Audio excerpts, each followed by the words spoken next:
Custo de vida, emprego e desemprego, cesta básica, tarifas públicas, salário mínimo. Agora, na Brasil Atual, a análise do DIEESE. E nós vamos fazer contato agora com o diretor técnico do DIEESE, Fausto Augusto Júnior. Bom dia, Fausto. Bom dia, Glauco. Bom dia a todos.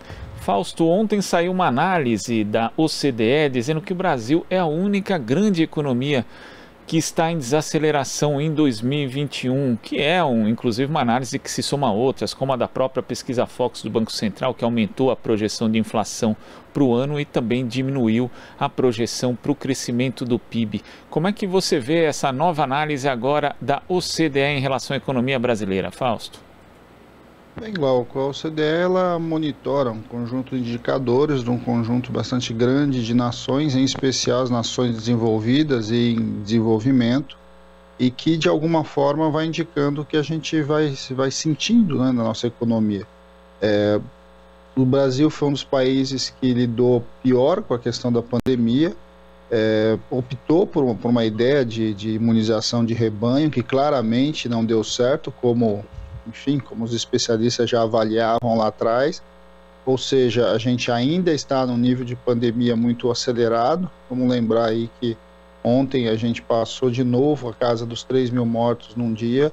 O sistema de saúde está, de certo modo, comprometido, né? Ele já está todo colapsando em várias regiões, em vários estados, e inevitavelmente o que a gente assiste é que as medidas as medidas locais, né, de tentativa de contenção significam o tempo todo você ter que ampliar o isolamento, restringir a atividade econômica, e isso não se resolve.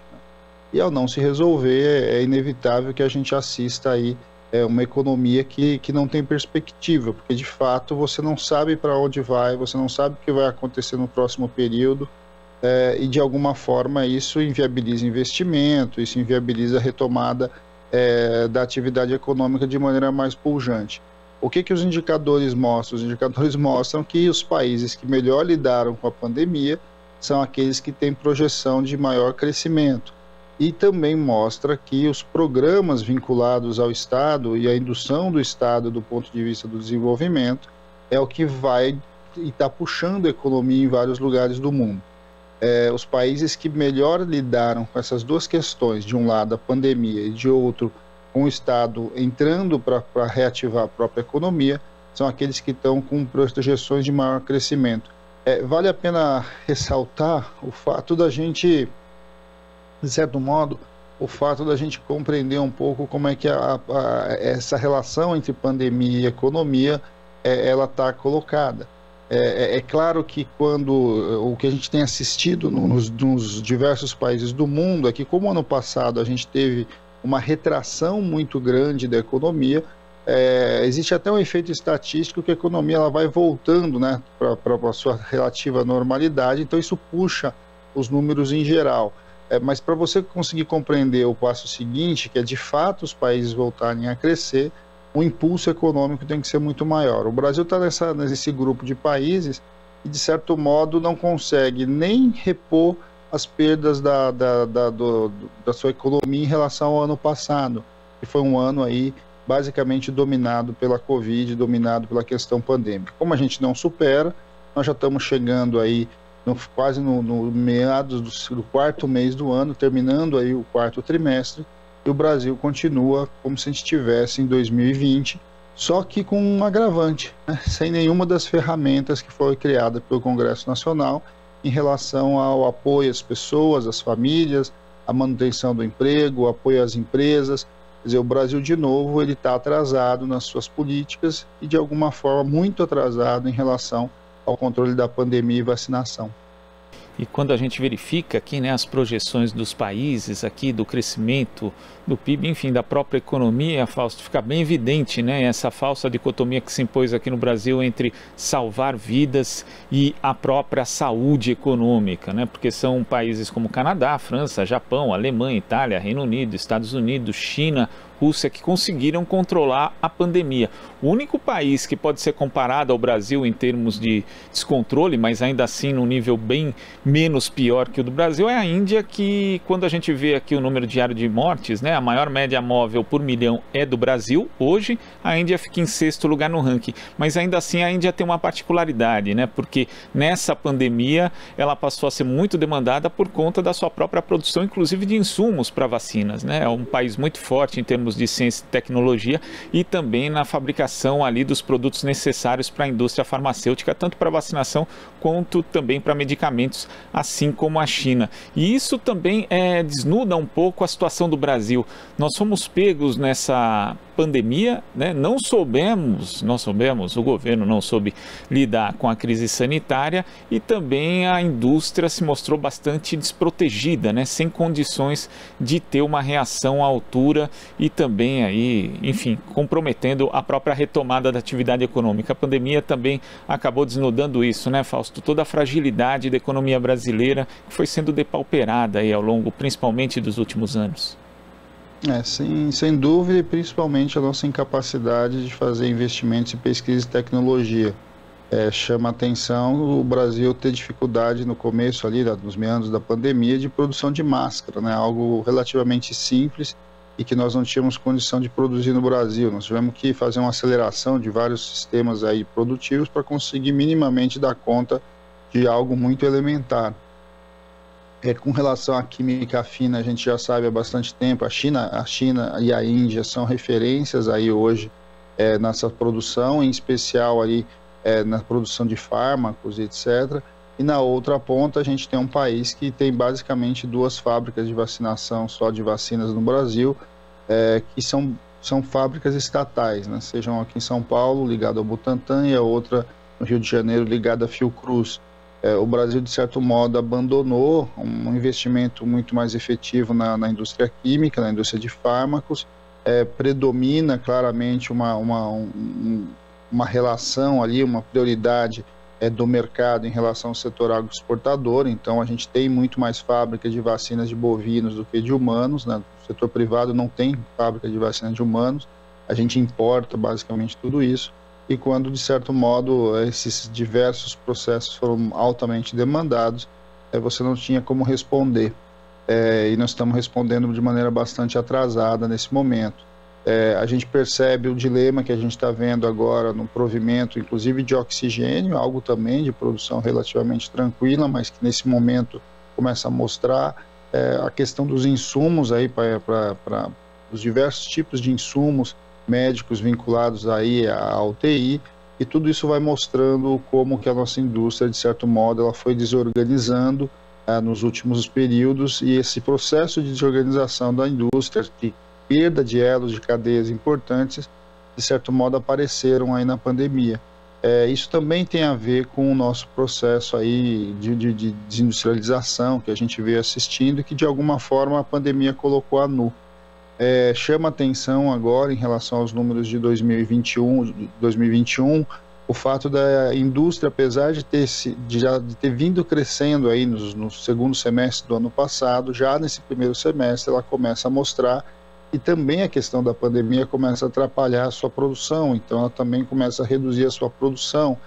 Tudo isso está, de certo modo, vinculado, né? Tudo isso está marcado ali por uma opção de simplesmente separar aí, né? Colocar como se a economia e a vida das pessoas estivessem em concorrência, quando está ficando muito claro que o que de fato está como prioridade em qualquer lugar do mundo é a vida, e sendo a vida a prioridade, você equacionando a pandemia, você lidaria melhor com a economia. O governo, de certo modo, abre mão disso, e ao abrir mão disso a gente está claramente aí sem nenhuma estratégia de crescimento econômico, e acredita basicamente que se deixar o fazer, as coisas vão acontecer, e está muito claro que isso não é verdade, né? Você não ter uma articulação nacional tem alterado decisivamente a decisão dos investimentos, e a decisão dos investimentos altera o resultado final da economia do Brasil em geral. A gente espera que esse debate se abra, ele precisa se abrir muito rapidamente. A gente precisa iniciar o controle da pandemia o mais urgente possível, e na outra ponta a gente tem um projeto de nação que de alguma forma induza alterações na nossa lógica de produção e que de alguma forma a gente traga para o Brasil produções importantes, amplie o investimento em pesquisa e tecnologia e que de alguma forma a gente preserve os espaços que a gente ainda tem de pesquisa e tecnologia. O atual governo tem desmontado o nosso Sistema Nacional de Inovação, tem desmontado as grandes universidades, tem retirado dinheiro, e toda essa discussão da crise fiscal, de certo modo, tende a agravar isso. E ao agravar isso, o nosso vale ali em relação aos países que mais investem está se ampliando, e a nossa dependência aí de uma economia basicamente agroexportadora vem aumentando. E ainda chegou a haver ali no início da pandemia uma discussão a respeito da reconversão industrial, do redirecionamento dos esforços do setor justamente para suprir coisas como, por exemplo, equipamentos de proteção individual, que ali no começo da pandemia, inclusive, infelizmente, a falta acabou vitimando diversos profissionais da saúde. Também a questão, por exemplo, poderia ser útil na produção ali de cilindros de oxigênio e mesmo, inclusive, de insumos, né? Tanto para medicamentos quanto para vacinas, mas isso acabou não sendo feito, né? Teria sido bom tanto para a saúde quanto para a economia também, Fausto. Até porque o processo de reconversão industrial, ele é um processo lento, né?